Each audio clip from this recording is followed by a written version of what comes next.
گزشتہ 18ویں تراویح کے اندر اللہ جل شانہ نے 21ویں پارے کی تلاوت کی توفیق عطا فرمائی۔ سورہ عنکبوت کا ایک حصہ 22ویں پارے کے اندر پڑھا گیا تھا، جس کے اندر اللہ جل شانہ نے دو باتیں بنیادی طور پر بیان فرمائی تھی۔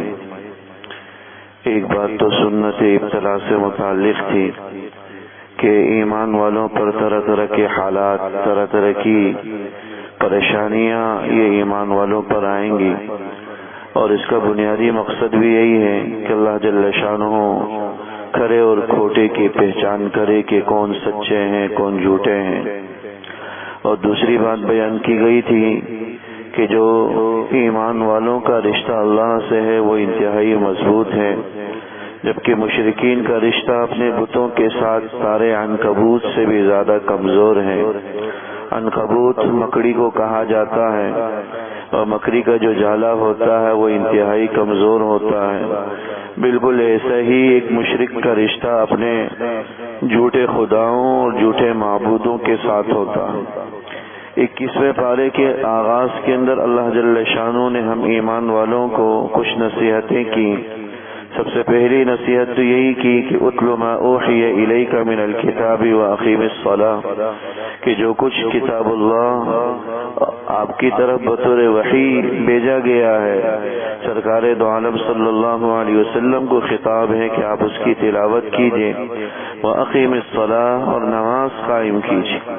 نماز کا فائدہ بتلایا کہ ان الصلاۃ تنہی عن الفحشاء والمنکر، کہ نماز تمہیں بے حیائی کے کاموں سے روکتی ہے، گناہ کے کاموں سے روکتی ہے۔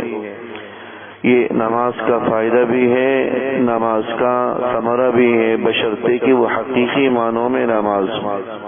علماء فرماتے ہیں کہ نماز کے اندر 3 اوصاف پائے جانے چاہیے۔ ایک تو نماز کے اندر اخلاص ہو، نمبر 2 نماز کے اندر خشیت ہو، اللہ کا ڈر خوف ہو، اور نمبر 3 ذکر اللہ، یعنی اللہ کا ذکر تسبیح تلاوت کی شکل میں ہو۔ نماز کے اندر اخلاص کا پایا جانا یہ انسان کو، ایمان والے کو نیکیوں پر آمادہ کرتا۔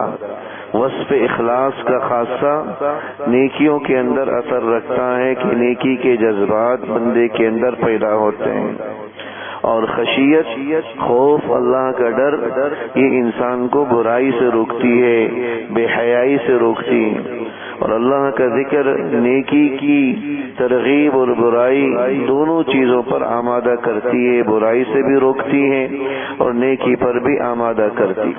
بعض روایات سے پتہ چلا کہ جس آدمی کی نماز اسے فحش سے نہ روکے، اس کی نماز اسے اللہ سے مزید دور کر دیتی۔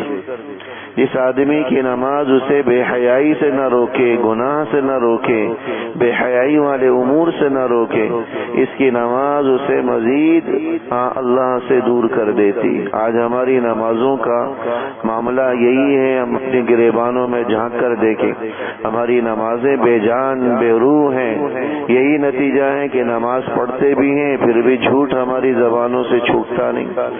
نمازیں پڑھ بھی رہے ہیں پھر بھی وعدہ خلافی کر رہے ہیں، نمازیں پڑھ بھی رہے ہیں پھر بھی امانت میں خیانت، نمازیں پڑھ بھی رہے ہیں پھر بھی گناہ ہم سے چھوٹ نہیں رہے۔ دھوکہ دہی، فراڈ، ناپ تول میں ڈنڈی، ہر قسم کے گناہ ہم سے سرزد ہو رہے ہیں نمازوں کے باوجود۔ وجہ یہی ہے کہ ہماری نمازیں یہ 3 صفتوں سے خالی۔ اخلاص اس درجے کا نہیں، اگر ہے بھی تو خشیت، خوف اللہ کا ہمارے دلوں میں نہیں۔ جس دھیان اور توجہ مطلوب ہے نماز کے اندر خشیت کے پیدا ہونے کے لیے، ہماری نمازیں اس سے خالی اور عاری ہیں۔ اور اللہ کا ذکر ہم جس بے دھیانی بے توجہی کے ساتھ کرتے ہیں، ہمیں خود اس کا مشاہدہ ہے کہ بس اوقات نماز پڑھ لی، یاد نہیں رہتا کہ کتنی رکعتیں ہم نے پڑھی، وہ بے دھیانی کے ساتھ رٹی رٹائی جو صورتیں ہیں وہ پڑھ لی، اور اس کے بعد منہ پر ہاتھ پھیر کر چلتے بنے۔ ایسی نمازیں یقیناً ہمیں بے حیائی سے نہ روک سکیں گی، نہ اس کے اندر وہ طاقت ہے۔ تو اللہ جل شانہ نے یہ اس وصف اور یہ فائدہ بیان فرمایا کہ ان الصلاۃ تنہی عن الفحشاء والمنکر، کہ نماز کا خاص وصف ہے کہ انسان کو فحشاء بے حیائی والے کاموں سے روکتی ہے، گناہ سے روکتی ہے۔ اسی سورہ مبارکہ کے اندر آیت نمبر 48 کے اندر نبوت اور رسالت کی دلیل بیان کی کہ سرکار دو عالم صلی اللہ علیہ وسلم کے نبی برحق ہونے کی سب سے پہلی دلیل یہ ہے کہ آپ امی تھے، ضابطے کے پڑھے لکھے نہیں تھے، نہ کسی کے پاس باقاعدہ نہ کسی کی شاگردگی اختیار کی، نہ قلم پکڑنا سیکھا، نہ لکھنا سیکھا۔ آج کل اگر چیز کو عیب سمجھا جاتا ہے جس کو پڑھنا لکھنا نہ آتا ہو، لیکن اللہ جل شانہ نے حضور نبی اکرم صلی اللہ علیہ وسلم کے لیے بطور اعجاز یہ بات بیان فرمائی ہے کہ آپ کا خاص وصف تھا کہ آپ امی تھے۔ اگر آپ ضابطے کے پڑھے لکھے ہوتے تو مشرکین یہ اعتراض کر سکتے تھے کہ کہیں سے پڑھ کر آ گئے، کہیں سے لکھ کر لے کر آ گئے، اور اس قسم کی رٹی رٹائی اور پڑھی پڑھائی باتوں کو ہمارے سامنے بیان کر۔ ایک امی کا جو ضابطے کے پڑھے لکھے نہیں ہیں، ان کی زبان سے ایسے کلام کا نکلنا جو کہ جس نے ساری جو ہے بڑے بڑے فصحاء کو، بڑے بڑے بلغاء کو معجز کر کے رکھ دیا ہو، عاجز کر کے رکھ دیا ہو، یہ آپ کی نبوت اور رسالت کی واضح دلیل۔ آیت نمبر 48 کے اندر فرمایا کہ ما كنت تتلو من قبله من کتاب ولا تخط، نہ آپ کتاب پڑھ سکتے تھے اور نہیں لکھائی کر سکتے تھے۔ اگر یہ کرتے تو مشرکین اس قسم کا وسوسہ پیدا کر سکتے تھے کہ شاید کہیں سے پڑھ کر آ گئے ہوں۔ یہ اللہ جل شانہ نے آپ کی نبوت کی دلیل کے طور پر اللہ جل شانہ نے اس آیت کے اندر بیان فرمایا۔ پوری سورہ مبارکہ کا حاصل اللہ جل شانہ نے اس سورت کی بالکل آخری آیت کے اندر بیان کی ہے۔ سورت کی ابتدا کے اندر سنت ابتلا، آزمائشوں کی سنتوں کو بیان کیا گیا کہ ایمان والوں کے اندر اللہ جل شانہ آزمائشیں ڈالیں گے، اور سب سے زیادہ آزمائشیں اللہ کے نیک بندوں پر آئی، انبیاء کرام علیہ السلام پر آئی، پھر جو انبیاء کے جتنے قریب رہا ان پر آزمائشیں آئی، ان پر پریشانیاں، اور ان آزمائشوں کا اللہ جل شانہ نے فائدہ بتلایا کہ والذین جاہدوا فینا لنہدینہم سبلنا، کہ جو مشقت اٹھاتا ہے، مجاہدہ کرتا ہے، مسلسل مجاہدے اور محنت میں لگا ہوتا ہے، اللہ اس کے لیے راستے کھول لیتے۔ گناہ چھوڑنے کے اندر مشقت ہے، اس کے اندر خود کو آبادہ کرے، عبادات طاعات کے اندر مشقت ہے، اس کے اندر خود کو لگائے رکھے، دینی کاموں کے اندر مشقت ہے، مجاہدہ ہے، اس کے اندر خود کو پابند کرے۔ اللہ کا وعدہ ہے لنہدینہم سبلنا، کہ ہم اس کے لیے راستے کھول لیں گے، بشرطے کہ مسلسل آدمی لگا رہے، یہ نہیں کہ وقتی طور پر ابھار آیا، عبادت کی پھر چھوڑ دی، جیسے کہ ہم لوگوں کی کیفیت ہے، رمضان میں کچھ نہ کچھ طاعات کا اہتمام کرتے ہیں، رمضان غائب تو ہم بھی مسجدوں سے غائب ہو جاتے ہیں۔ اس قسم کی عبادات کے اندر وہ جان، وہ تاثیر نہیں ہوتی جو مسلسل عبادات و طاعات کے اندر اثر اور تاثیر ہوتی۔ اللہ جل شانہ پوری زندگی کے اندر مجاہدے اور اعمال کے اندر لگے رہنے کی توفیق عطا فرمائے۔ اگلی جو سورہ مبارکہ گزشتہ تراویح کے اندر پڑھی گئی وہ سورہ روم ہے۔ اس سورت کی ابتدائی آیات کے اندر اللہ جل شانہ نے رومیوں کے غلبے کی نوید سنائی۔ اس زمانے میں دو بڑی طاقتیں تھیں، ایک ایران اور اس سے ملحقہ علاقوں کے اندر قائم تھی جو مجوسی اور آتش پرست بتوں کی اور جو آگ کی پوجا کرنے والے مشرکین ان کو غیر اللہ کی عبادت کی وجہ سے اپنے قریب سمجھتے تھے، اور دوسری جو طاقت تھی وہ روم اور اس سے ملحقہ علاقوں کے اندر قائم تھی جو عیسائی تھے، جو اللہ کو ماننے والے تھے۔ فطرتاً مسلمانوں کا میلان ان کی طرف تھا کیونکہ اللہ کو ماننے والے اور نبی پر ایمان رکھنے والے اور ایک آسمانی کتاب کے پیروکار خود کو بتلاتے تھے۔ ان دونوں طاقتوں میں آپس میں جنگیں رہتی تھی۔ رومی بنیادی طور پر کمزور تھے، مسلسل انہیں شکستیں ہوتی تھی، اور مشرکین مسلمانوں کو تنزیہ کہتے ہیں کہ جس طرح ہمارے یہ آتش پرست یہ مشرک جس طرح تمہارے یہ عیسائیوں کو جو آسمانی کتاب کا خود کو پیروکار بتلاتے ہیں ان کو شکست دے رہے ہیں، ان قریب ہم بھی تمہیں ایسے ہی شکست دیں گے۔ اللہ جل شانہ نے ان آیات میں وعدہ فرمایا کہ ان قریب یہ عیسائی ان مجوسیوں اور آتش پرستوں پر غالب آ جائے۔ عقلاً یہ بات اس زمانے میں بڑی عجیب سمجھی جاتی تھی، چونکہ جو عیسائی طاقتیں تھی وہ انتہائی کمزور ہو چکی تھی، بالکل وہ ختم ہونے کے قریب تھی، اور اس وقت جو آتش پرست تھے وہ بڑے غالب تھے، بڑے طاقتور تھے۔ عقلاً یہ بات بڑی مستبعد سمجھی جاتی تھی کہ اس طرح کی بات ممکن ہو، لیکن اللہ جل شانہ نے ذکر فرمایا، بعض روایات کے اندر آتا ہے کہ ایک مشرک کے ساتھ صدیق اکبر رضی اللہ تعالی عنہ نے یہی شرط لگائی ابی بن خلف کے ساتھ کہ ان قریب اللہ جل شانہ رومیوں کو فتح عطا کرے، اور 100 اونٹوں کا معاہدہ طے ہوا کہ اگر آپ کی بات درست ہوئی تو میں 100 اونٹ دوں گا، اگر آپ کی بات غلط ہوئی تو آپ مجھے 100 اونٹ دیں۔ ابھی 9 سال کا عرصہ نہیں گزرا تھا اس آیت کی نزول کے بعد کہ دوبارہ رومیوں نے ایسا پلٹا کھایا کہ اپنے سے جو طاقتور مجوسیوں کو انہوں نے شکست۔ اللہ جل شانہ نے فتح و نصرت کا ان کے لیے جو وعدہ کیا تھا اس کے اس صورت کے آغاز کے اندر اللہ جل شانہ نے بیان فرمایا۔ اس صورت کی آیت نمبر 16 کے اندر اوقات صلاۃ کو خصوصیت کے ساتھ بیان فرمایا، سبحان اللہ حین تمسون وحین تصبحون، تم اللہ کی تسبیح بیان کرو شام کے اوقات میں، صبح کے اوقات میں، وعشیا وحین تظہرون، عشاء کے اوقات میں، حین تظہرون، ظہر کے اوقات میں۔ علماء فرماتے ہیں کہ آیت نمبر 18 ہے، جو آدمی صبح کے وقت میں اس آیت کا اہتمام کرتا ہے اللہ جل شانہ اعمال کے اندر جو کمیاں کوتاہیاں رہ جاتی ہیں، شام تک جتنے اعمال اس نے کیے ساری کمیوں کوتاہیوں کی تلافی اور ازالہ فرما دیتا۔ اور جو آدمی شام کے وقت میں اس آیت مبارکہ کا پڑھنے کا اہتمام کرتا ہے، صبح تک کے اعمال کے اندر جو کمیاں کوتاہیاں ہم سے سرزد ہوتی ہیں اللہ اس کا بھی ازالہ اور تلافی فرماتے ہیں۔ لہذا صبح شام کے معمولات کے اندر اس آیت کریمہ کو بھی پڑھنے کا معمول بنا۔ یقیناً ہماری نمازیں اس درجے کی نہیں جو صحیح معنوں میں نمازیں کہلا سکیں، ہمارے عبادات اس معیار اس لیول کی نہیں ہے جو صحیح معنوں میں قبولیت کے درجے پر فائز ہو سکے۔ اس میں یقیناً کمیاں کوتاہیاں ہم سے سرزد ہوتی ہیں۔ اس کے ازالے کی ایک شکل تو یہی ہے کہ ہم صبح شام اس آیت کریمہ کی ورد کا اور اس کی تلاوت کا معمول بنائیں۔ آیت نمبر 20 سے اللہ جل شانہ نے اپنی قدرت اور وجود کی 6 دلیلیں بیان فرمائی ہیں۔ وَمِنْ آیَاتِهِ أَنْ خَلَقَكُم مِّن تُرَابٍ، سب سے پہلی دلیل کہ انسان کے اپنے وجود کو بیان فرمایا کہ اللہ نے تمہیں مٹی سے پیدا کیا۔ دوسری دلیل دی وَمِنْ آیَاتِهِ أَنْ خَلَقَ لَكُم مِّنْ أَنفُسِكُمْ، اللہ نے تمہیں میں سے مختلف جوڑے پیدا کیے تاکہ تم ایک دوسرے سے سکون حاصل کرو۔ تیسری دلیل وَمِنْ آیَاتِهِ خَلْقُ السَّمَاوَاتِ وَالْأَرْضِ، آسمان و زمین کی تخلیق، واختلاف ألسنتكم وألوانكم، زبانوں کا مختلف ہونا، بولیوں کا مختلف ہونا، رنگوں اور شکلوں اور صورتوں کا مختلف ہونا، دن اور رات کا آنا، اسی طرح بارشوں، بادلوں اور بجلی کی کڑک، یہ سب اللہ جل شانہ نے اپنی وجود کی نشانی اور علامت کے طور پر بیان فرمائے۔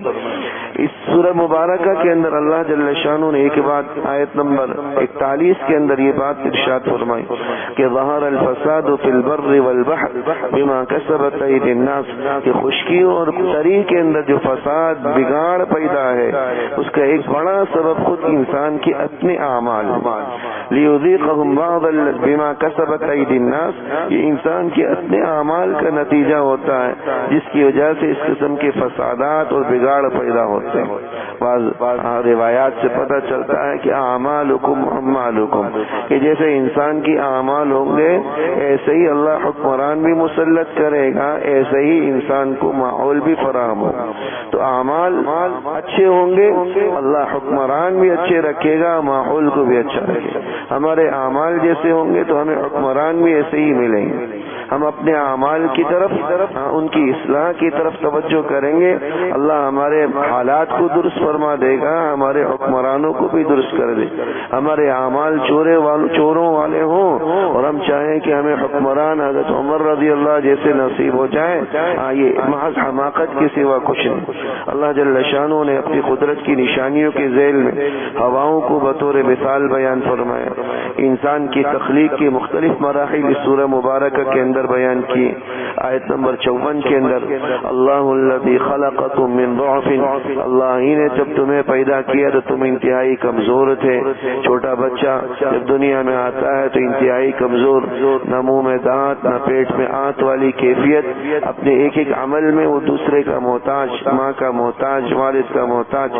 پھر انسان قوت پکڑتا ہے، پھر قوت کے بعد دوبارہ وہ ضعف اور بڑھاپے اور کمزوری کی طرف آتا ہے۔ یہ انسان کی زندگی کے مختلف مراحل ہیں جس کو اللہ جل شانہ نے آیات میں بتلایا اور اس میں اظہار کر دیا کہ بالآخر انسان نے کمزوری اور ضعف کی طرف جانا ہے، اس لیے قوت کے زمانے میں وہ اپنے رب سے غافل نہ ہو۔ جس رب کا وہ پہلے محتاج تھا دوبارہ اسی کا وہ محتاج ہوگا، ایک ایک عمل کے اندر دوسرے کا محتاج ہوگا۔ بلکہ بڑھاپے کی زندگی تو بچپنے کی زندگی بھی سے کہیں زیادہ انسان کے لیے صبر آزما اور مشکل ہو جاتی ہے۔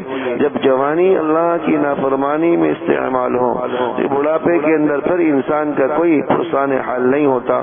طاعات کے اندر جب جوانی کو لگائیں گے، اللہ اس بڑھاپے کے اندر ہمارا سہارا بنے گا، لوگوں کو ہمارا لیے سہارا اور معاون مددگار بنائے گا۔ ایسے بزرگان دین کی زندگیوں کا آپ نے مشاہدہ کیا ہوگا، ان کی بڑھاپا ان کی جوانی سے زیادہ قابل رشک ہوتا ہے۔ جب ان کا بڑھاپا آتا ہے لوگ ان کی جوتیوں کو اٹھانا اپنے لیے باعث فخر سمجھتے ہیں، ان کے ہاتھوں کو چومنا اپنے لیے سعادت سمجھتے ہیں، ان کی زیارت کے لیے ان کی زیارت کو ترستے ہیں۔ کہیں پتہ چل جائے کہ کہیں بزرگ عالم دین آ رہے ہیں تو لوگوں کا جمکٹا جمع ہو جاتا ہے، مصافحے کے لیے لوگوں کی قطاریں لگ جاتی ہیں۔ کیوں؟ اس لیے کہ اس نے اپنی جوانی طاعت میں گزاری، اللہ کی عبادت میں گزاری۔ اللہ نے بڑھاپا لوگوں کے لیے خوشی اور مسرت کا باعث بنا دیا۔ وہاں بڑھاپے کے اندر بڑھاپا لوگوں کے لیے ان کا بوجھ نہیں ہوتا، بلکہ ان کی زیارت سے لوگ اپنی آنکھیں ٹھنڈی کرتے ہیں۔ تو جو جوانی اللہ کی طاعت میں لگاتا ہے، اللہ بڑھاپے میں اس کا سہارا بنتا ہے، لوگوں کو اس کے لیے سہارا بنا دیتا ہے۔ سورہ لقمان اس تراویح کے اندر بھی پڑھی گئی۔ حضرت لقمان کے نام پر اس سورہ مبارکہ کا نام رکھا گیا۔ اس کے اندر حضرت لقمان کی کچھ نصیحتیں ہیں۔ بنیادی طور پر جمہور ائمہ کی یہی رائے ہے کہ یہ پیغمبر نہیں تھے بلکہ اللہ کے ایک نیک بندے تھے۔ عرب کے مشرک بھی ان کو ایک مفکر اور دانشور کے طور پر جانتے تھے، ان کی نصیحتوں کو بیان کرتے تھے اور ان کے خاندانوں میں ان کی نصیحتیں ایک ضرب المثل کے طور پر جانی جاتی تھی۔ اللہ جل شانہ نے سورہ مبارکہ کی اندر حضرت لقمان کی اپنے بیٹے سے کی گئی 5 نصیحتوں کو بیان فرمایا۔ ان میں سر فہرست یہی تھی کہ اذ قال لقمان لابنه وهو يعظه يا بني لا تشرك بالله، اپنی اولاد کو نصیحت کی۔ اس سے پتہ چلا کہ انسان کو وقتاً فوقتاً اپنے ماتحت لوگوں کو، اپنے اہل و عیال بال بچوں کو نصیحت سے دریغ نہیں کرنا چاہیے۔ صرف دنیا کی نصیحت پر اکتفا نہ کریں، ان کی آخرت کی فکر کریں۔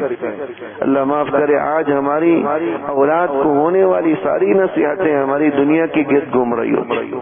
بچے کو نصیحت کی جاتی ہے کہ بھئی اسکول جاؤ، بر وقت جو ہے نا پڑھائی کا اہتمام کرو، ہوم ورک کرو، یہ کام کرو، ٹیوشن میں جاؤ، فلاں کام کرو۔ یہ ساری نصیحتیں ہم کرتے ہیں، لیکن نماز کی پابندی کا اہتمام کرے نہ کرے کوئی فکر نہیں۔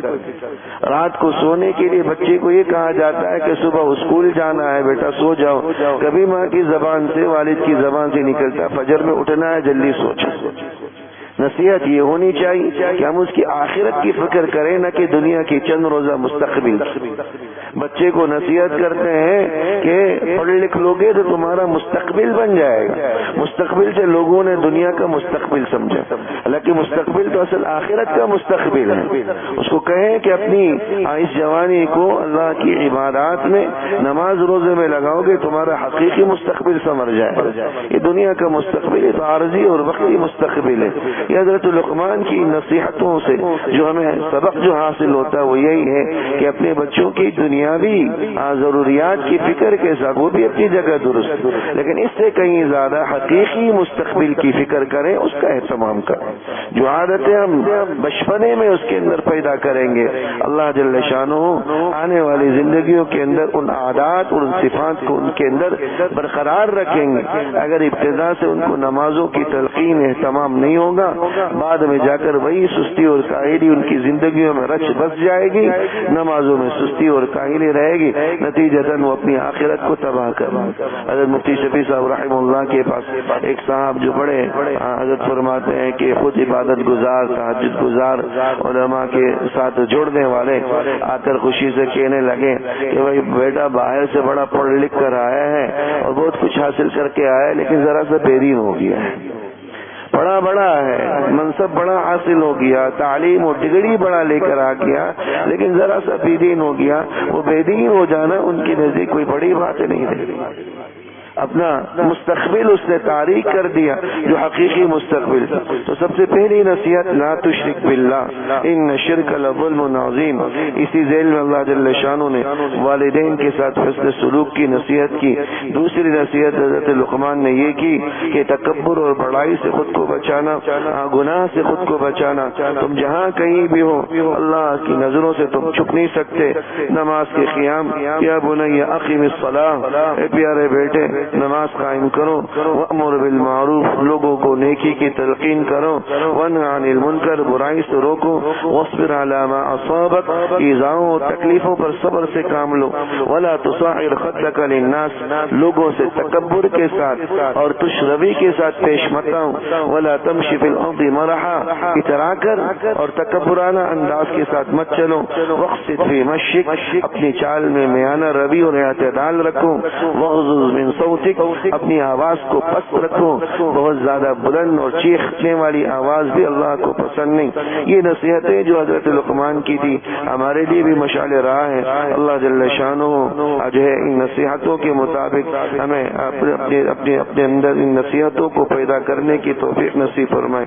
اس سورت کے آخر کے اندر، آخری آیات کے اندر ان 5 امور کا ذکر ہے جس کا علم صرف اللہ جل شانہ کو ہے۔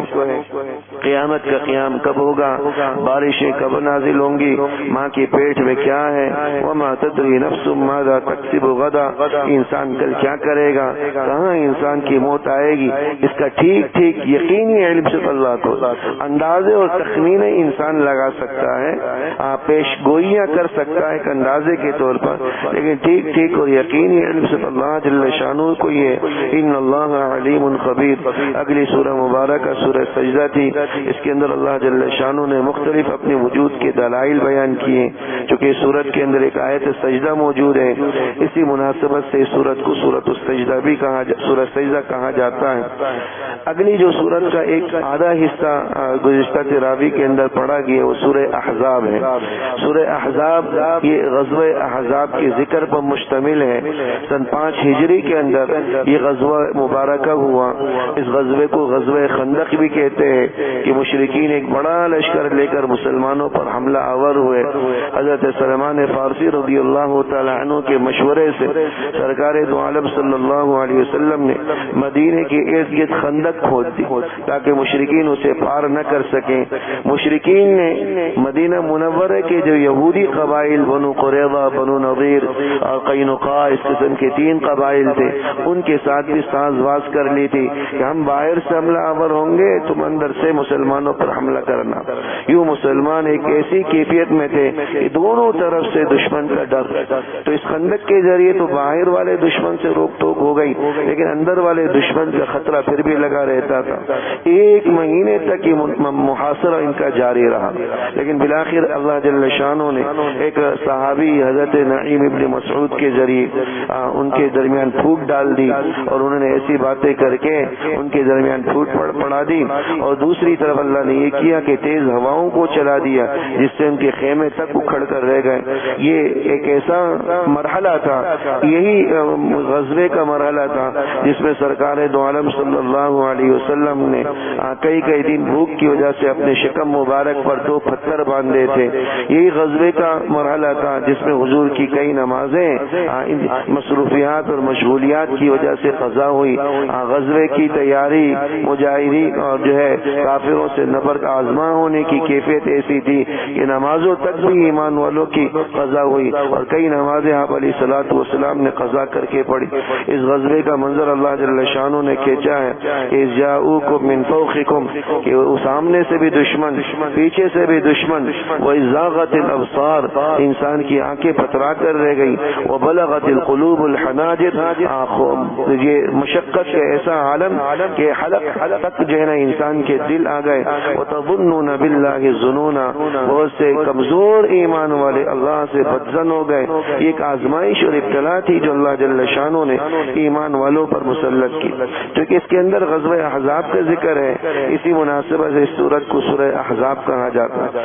اس سورت کے اندر جو ایک اہم بات جو بتلانے کی ہے وہ لے پالک اور متغنا، جس کو منہ بولا بیٹا کہتے ہیں، اس سے متعلق ایک ادب بتلایا گیا، حکم بتلایا گیا.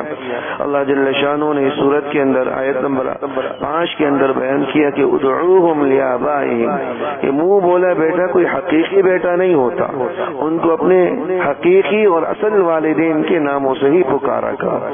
یہ حضرت زید ابن ثابت رضی اللہ تعالی عنہ، جن کو حضور علیہ الصلوۃ والسلام نے منہ بولا بیٹا بنایا تھا، یہاں تک کہ بعض حضرات صحابہ انہیں زید ابن ثابت کے بجائے زید ابن محمد کہنے لگے. تو اللہ جل شانہ نے یہ آیات نازل فرمائی کہ نہیں، ادعوہم لآبائہم، یہ ضروری ہے کہ ان کو ان کے حقیقی والدین کے ناموں سے پکارو.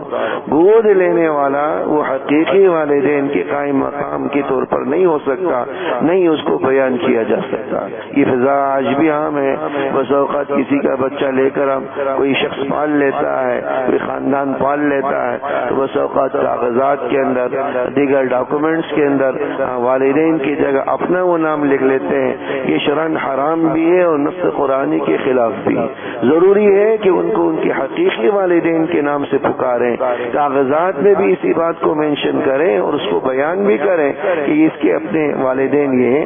ہاں، بطور گارڈین کے یا سرپرست کے گود لینے والے کا نام لکھا جا سکتا ہے، لیکن گود لینے والے کا نام ایک حقیقی والد والدہ کے طور پر لکھوانا یہ شرعاً حرام ہے، گناہ کبیرہ کے زمرے میں داخل ہے، اور اس آیت مبارکہ کے واضح جو ہے نا مفہوم کے خلاف بھی ہے.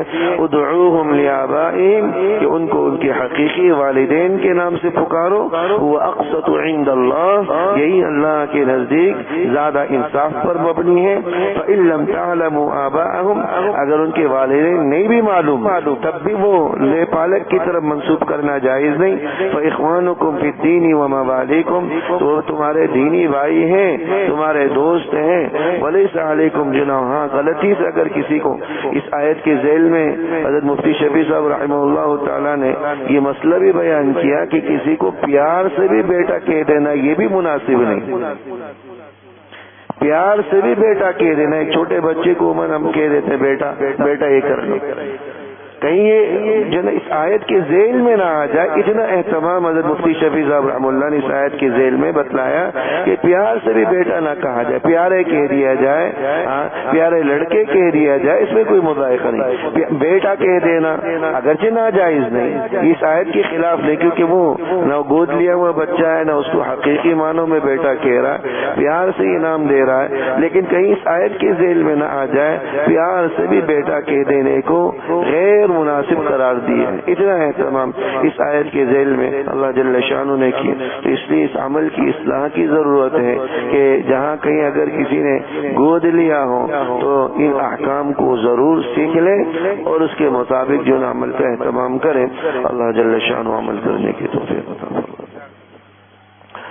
ربنا تقبل منا